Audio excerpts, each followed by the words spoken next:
Good morning. I'm really happy to be here.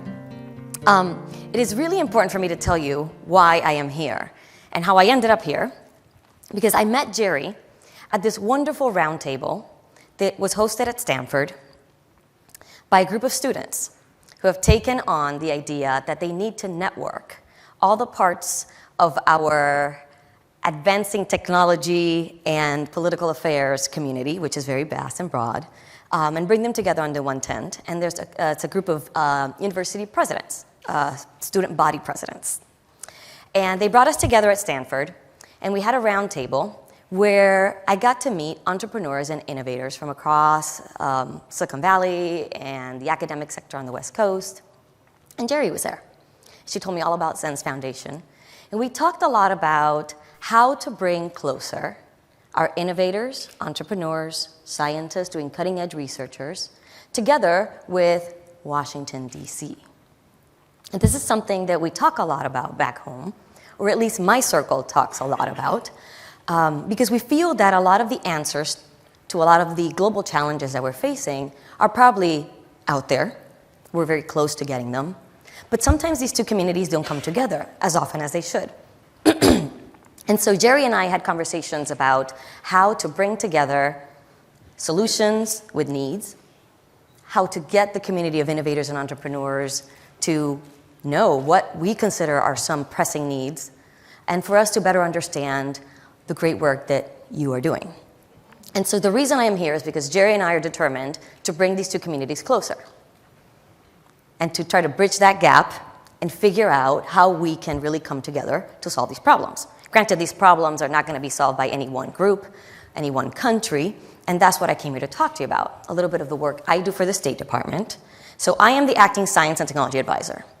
That means that any issue that has to do with science, technology, innovation, things along those lines that have to do with international relations, sort of come through my desk or come through one of my colleagues' desks. And we're there to help advise the secretary, other principals in the building on them, give them sometimes the best information that we have, connect them to the right information.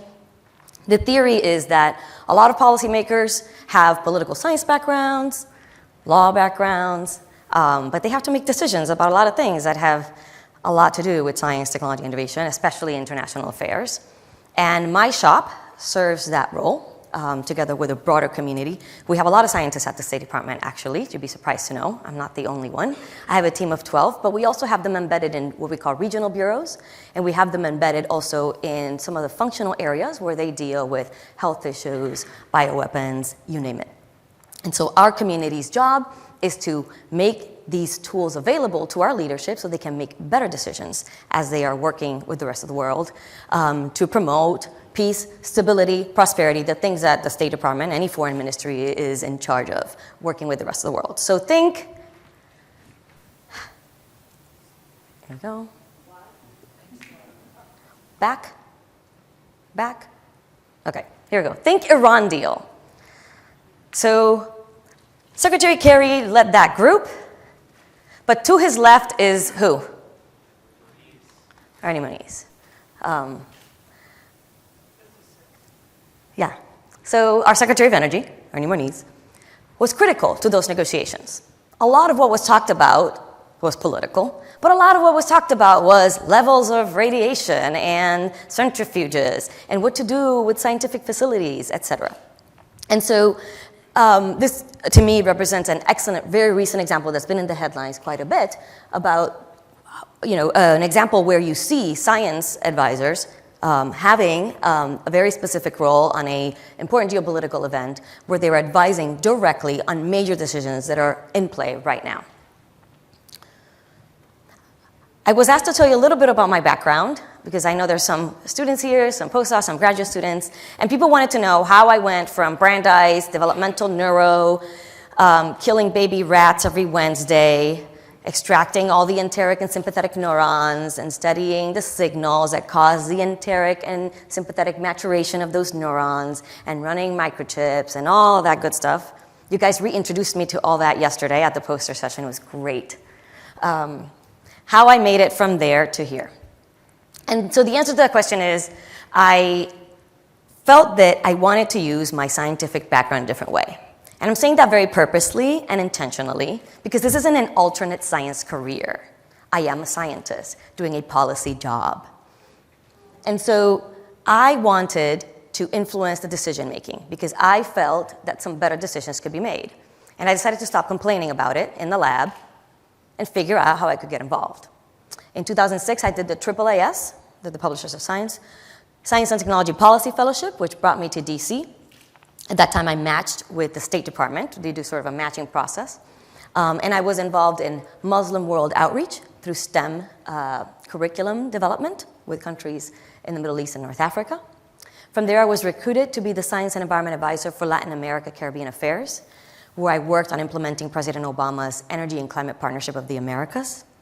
And from there, Dr. Bill Koglaser, who was the COO of the Academies of Science for almost 20 years, recruited me to be his deputy in the Office of the Science Advisor. And all of that is a long trajectory from where I'm originally from. I was born on the island of Puerto Rico. I did my bachelor's in biology at the University of Puerto Rico.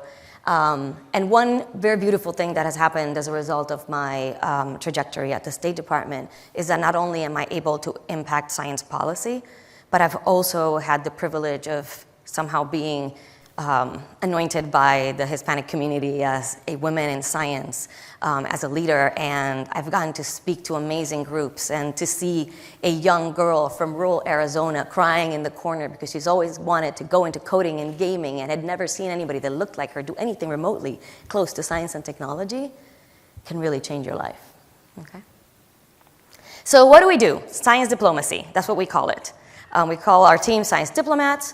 We do our work all over the world and in headquarters. And it is that weird place between foreign policy and science policy where they interact. It is not a very common place. It's not a place that a lot of people inhabit. But it is the place that we inhabit, and it is the place that we translate for policymakers. So many times we are the lone voice in a room that brings up maybe a sustainability issue or another type of issue that people are not talking about in the discussion. One example would be a big heads of state summit with African leaders where we were talking about prosperity and economic growth, and there were all these sessions planned, and we took a look at the agenda and we said, wow, there's nothing here on science and tech. You can't get to economic growth and prosperity and innovation without talking about STEM capacity building in these countries. So our job is to say, hey, this needs to be in here. Our office was created in 2000. It was the result of a recommendation of a National Academies report that talked about the prowess of the US in science and technology and how that wasn't being deployed completely within our foreign affairs apparatus. At the time, Madeleine Albright decided it was a very good idea, and she created our office, which sits under the Undersecretary for Energy, Environment, and Economic Issues, which reports directly to the Secretary of State, which reports to the President. And I put this up because it's very important. All these things are very important, where things sit.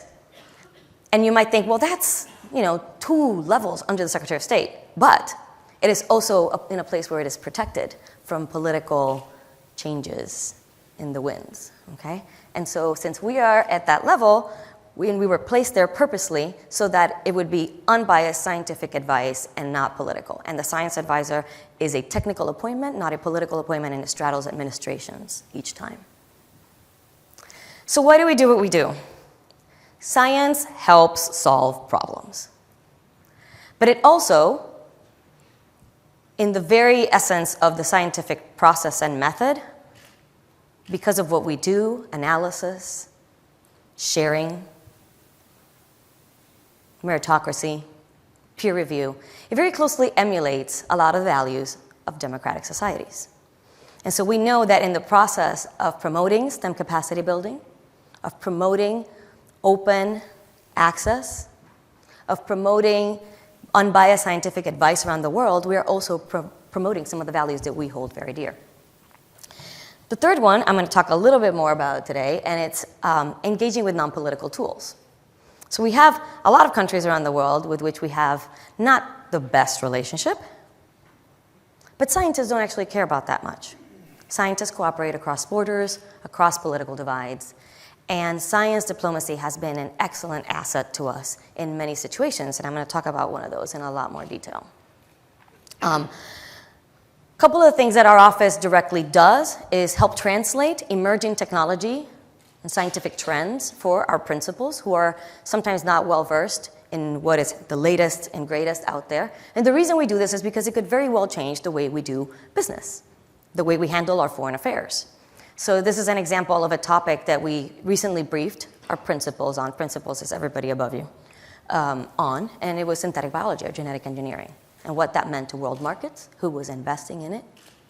And that resulted in the start of a US government movement to develop a synthetic biology and genetic engineering working group. And we're working towards a policy of the US government now. And it all started because somebody in our shop said, you know, there's many other countries investing in this, and we don't exactly have a very, very clear policy right now. We should take a look. Another topic we've recently briefed on a lot is robotics and how that is helping us. It's certainly changing labor markets around the world, but this is an example of somewhere where it has direct relevance to us, robots used in disaster relief assistance and monitoring after an event. And it is something that we wanted our principals to be aware of. It also helps them down the line when they're deciding how to make investments, et cetera. In general, we try to give them advice on, so this is a map of 4 years' worth of scientific cooperation based on publications. And as you can see, we're publishing our papers and our data as global scientists now. Okay, and we give advice on who we should develop science and technology agreements with and what that means to us and why, if we're revitalizing a relationship with a specific country, one of the areas that we should look at is science and technology, how to help them develop that capacity and what that does. This is an image from Nature magazine where they were illustrating the movement, the mobility of scientists in the last decades. We started an initiative called Networks of Diasporas in Engineering and Science because we figured out that there were a lot of scientists and engineers across the US that were coalescing or gathering in groups relating to their diasporic origin. So where they were from, where their parents were from, and they wanted to give something back. And many times had the networks, the knowledge, the connections, they had university positions, they had the ability to bring people on exchanges, do sabbaticals, do amazing things with partners in their countries or regions of origin, but many times they didn't know exactly how to go about it, how to be perceived. Sometimes diasporas move for very positive reasons, and sometimes it's because they had to. And sometimes there's conditions in their countries or regions of origin that don't allow them to move back or return or have a frequent exchange. And we figured out that finding champions of this type of work, there's groups that have done it really well, illustrated how to do it for other groups. So the Irish have created the Wild Geese Society, and they have their entire diaspora around the world connected and also influencing policy back in Ireland. And other countries are doing it really well as well, and doing it in many different ways. And if somebody has questions, I can talk about specific examples of that.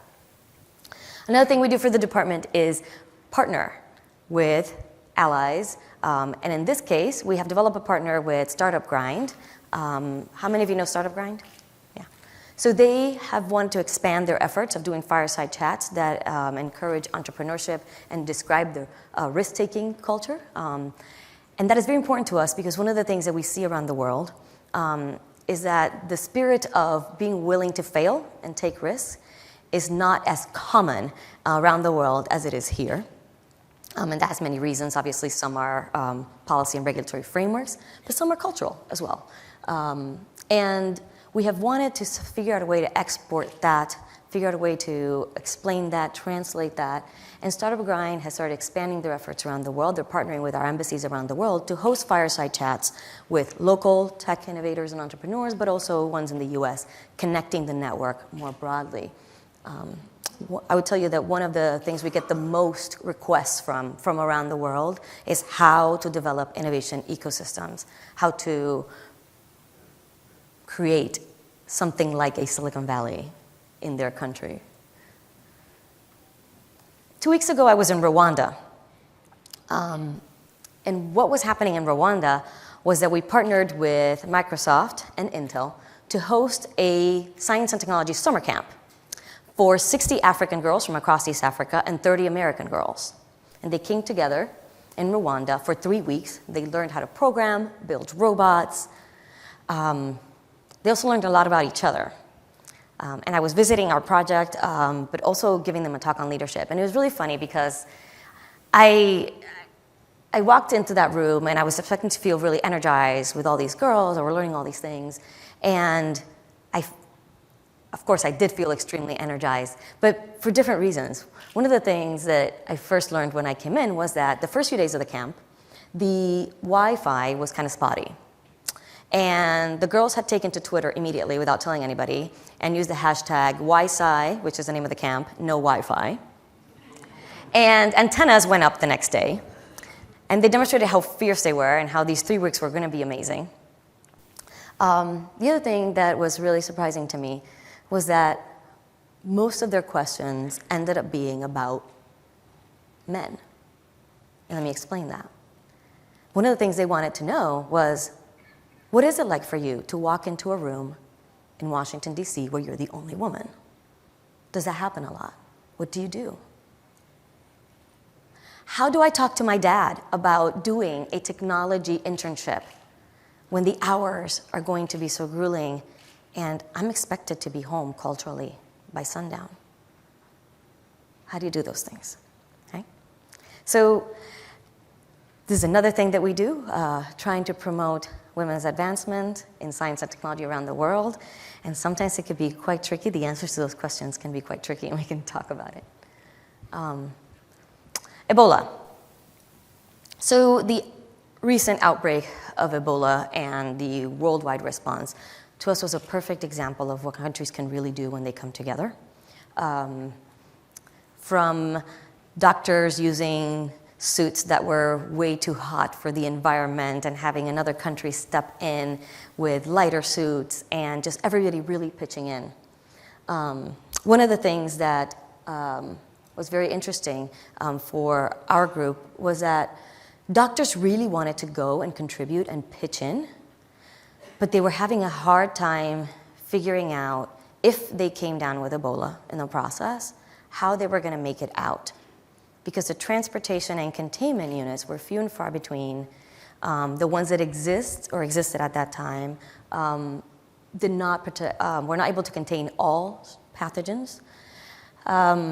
And there were very few, and the types of airplanes that they could be put on just didn't make for a very efficient system, and not a lot of people could be transported at once.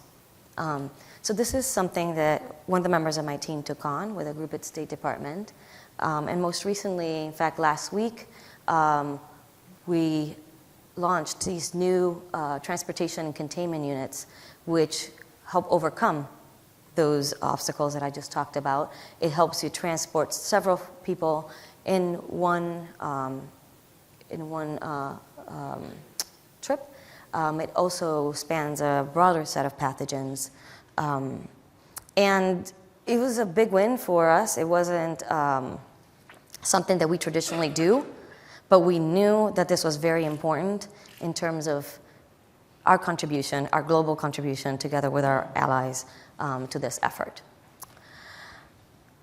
One of the things that countries did during the outbreak was send doctors. And there was the country that sent the most doctors was the UK, but the country that sent the second most number, the highest number of doctors. Does anybody know who that was? Cuba. So Cuba sent all those doctors. They've made a big investment in health, obviously, all these years. And as you all know, we have recently announced the reopening of our embassy in Havana. I'm sorry, can we go back? Back. There you go, sorry. And I want to tell you the story of my involvement with Cuba, because I think it really illustrates what science diplomacy is about and what it can do. gives you a picture, but I also want to illustrate that I want to hear from you how we can do our jobs better. I am a public servant. I work for the Secretary of State, but I also work for you. I am at a place where I am supposed to be, and I hope that I am, a connector between the scientific community and these global efforts. And so when I first arrived at the State Department, I thought, wow, science could really be an excellent connecting tool with Cuba. They've invested a lot in their education, a lot in their biotech. What if we could use that as a mechanism to create bridges and start talking a lot more about issues?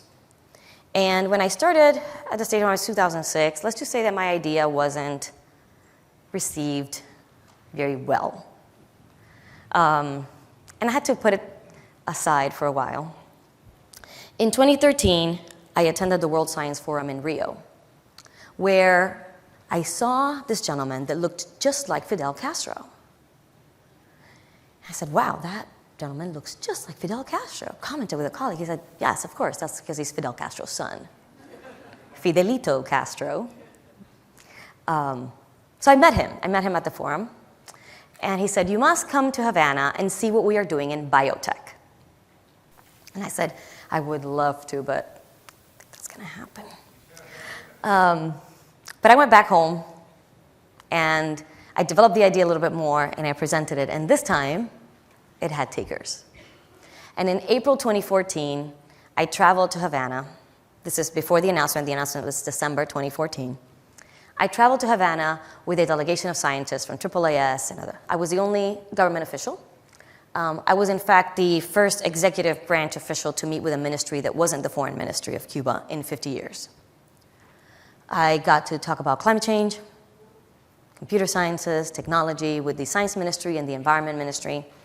They hosted a dolphin show at the aquarium for me. It was really cool. We built bridges. We talked a lot about their needs, what they really saw as a new future for them. I returned at the end of June with a group of infectious disease experts. At this point, we had developed the ideas of how we wanted to take our collaboration forward quite a bit, and I went with academics from across the US, the CEO of Seeding Labs, which is a nonprofit that provides equipment, refurbished and sometimes new equipment to scientific labs in developing countries around the world.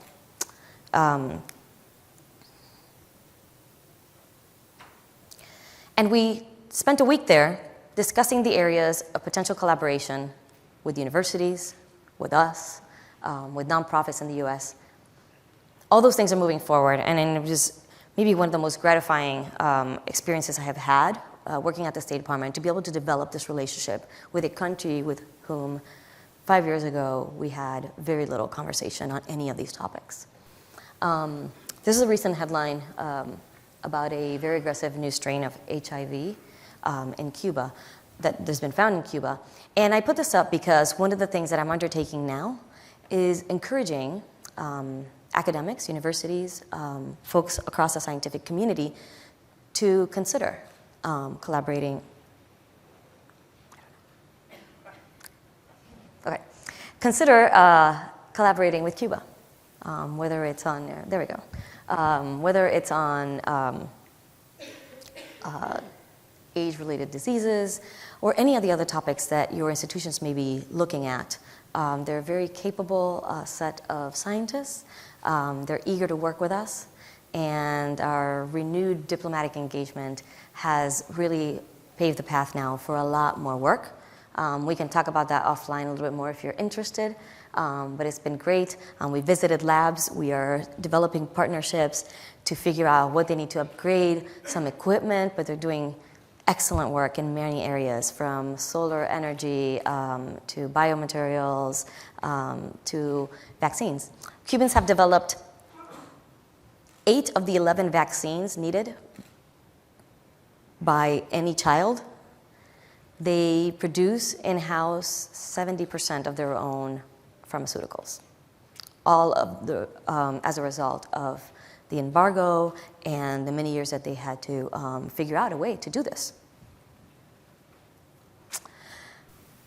These two kids are Cuban techies whom we sent to Grand Central Tech in New York City this summer for 4 weeks, where they were working alongside technology entrepreneurs who are developing businesses. Cuba has a 5% internet penetration rate, and that internet is not broadband. And these kids were programming alongside guys from New York, California, everybody who was there for the summer, trying to launch their businesses. And they pitched to a group of Goldman Sachs investors at the end.